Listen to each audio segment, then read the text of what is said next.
নেক বান্দা তখন ওই ফেরেশতাদেরকে বলবে দাউনি উসাল্লি, আরে সরো সরো, এই সূর্য ডুবে গেছে, আহা আমার তো আসর পড়া হয় নাই, আমাকে আগে আসরের নামাজ পড়তে দাও, দাউনি, আমাকে ছেড়ে দাও। ফেরেশতা এসে বলবে ভাইজান বিচারের জন্য হাসরের মাঠ কায়েম হয়েছে, চলেন। আরে রাখো হাসরের মাঠ, বিচার আছে, আমার নামাজ রয়ে গেছে, আমাকে নামাজ পড়তে দাও। কবর থেকে উঠেই সেই কথা নূহ আলাইহিস সালাম বলছে, আল্লাহ আমি আমার জাতিকে, এলাকাবাসীকে আজকে 950 বছর এক টানা রাতেও দিনেও অবিরত আপনার দিকে দাওয়াত দিয়েছি। 950 বছর খামখেয়ালি কথা, 950 টাকা আর 950 বছর কোনো এক কথা না, বুঝেন নাই? 950 টাকা মানে তো 50 টাকা কমে 1000, এটা তো সহজ বুঝলেন।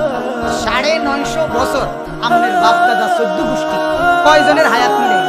আমি একবার একজনকে ধমক দিয়েছিলাম, কয় যে 10-20 লাখ মানুষ, 10-20 টাকা আর 10-20 লাখ মাঝখানে 10 লাখ গেল। কোনো একটা জায়গার মধ্যে যদি 100 জন মানুষের বসার জায়গা হয়, হেনে সাফাইয়া নলে আরো 10 জন বহানো, এদিকে আরো 100 জন বহাইলাম দেবো, কথাটা বুঝছেন না? 10 লাখ আর 20 লাখ আপনি এমনি কেমনে করলেন? মাঝখান দিয়ে 10 লাখ লোক কোনানে বলছে, খেয়াল করছি আমি কেন খেয়াল করছি না?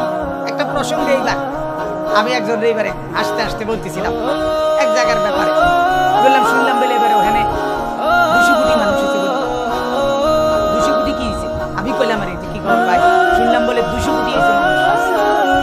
তোমার কি আমি কেন, আমি মুসলমানের ফুল সংখ্যাটা কইলাম, আপনি যদি দয়া করে কমান, বুঝেন না? আপনি যদি মেহরবানি করে কিছু কমান, ওরা তো কমাইলেন, আর নাই তো যদি পুরাটাই ধরেন তো ধরলেন। জন্য আপনার 950 বছর চারটিখানি কথা, বিশাল ব্যাপার, এটা বিশাল ব্যাপার। এই 950 বছর এক টানা তিনি বলেন, আল্লাহ আমি রাতেও বলছি দিনেও বলছি। তাহলে কোন সিজনের অপেক্ষা করছে? রাতের অপেক্ষা করছে?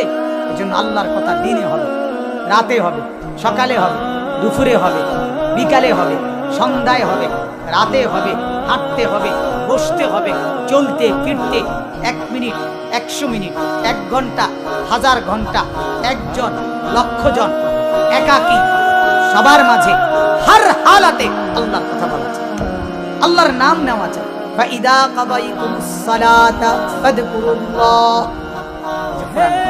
আল্লাহ বলে বান্দা যখন তোমার নামাজ শেষ হয় কি করবে? আমি আল্লাহর জিকির করব। তাহলে নামাজ শেষ নাকি একটা বন্ধ,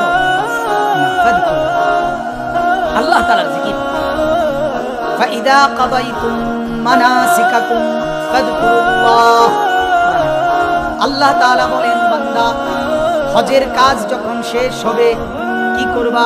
ফাযকুরুল্লাহ, আল্লাহ তাআলার জিকির। কথা বলেন না?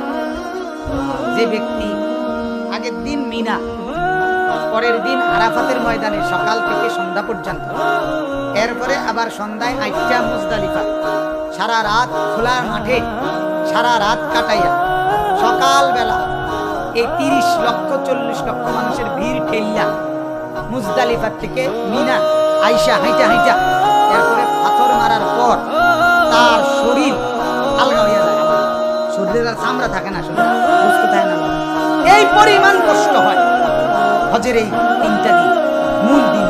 কিন্তু এরপরেও সেদিনের জোহরের নামাজ কি নিষেধ, বন্ধ, বিরতি? আমার শায়েখ আল্লামা মুফতি মুশতাকুর নবী সাহেব হযরত দামাত বারাকাতুহুর সাথে 2015 সালে যখন হজে যাই, তা আমি এই মিনা থেকে সবাইকে বাসে নেয় মুআল্লিমরা, আমরা প্রায় 17-18 জন হাইটে গেছি।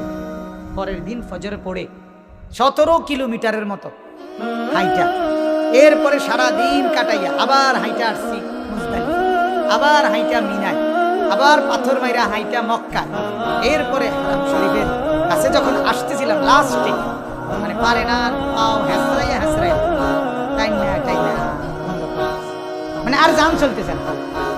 জোহরের নামাজ কি বন্ধ? ইদা লাকিতুম ফিআতান ফাতবুতু ওয়াযকুরুল্লাহ, রব্বুল আলামিন বলেন ঈমানদার যুদ্ধের ময়দানে কাফেরের যখন মুখোমুখি হবা, যুদ্ধের জন্য যখন মুখোমুখি হবে ফাসবুতু, প্রথম কাজ হলো মজবুত ভাবে জমে দাঁড়াও। ওয়াদকুরুল্লাহ, জিকিরের ফাঁকে জিকির করতে থাকো আর আল্লাহর জন্য যুদ্ধ করতে থাকো।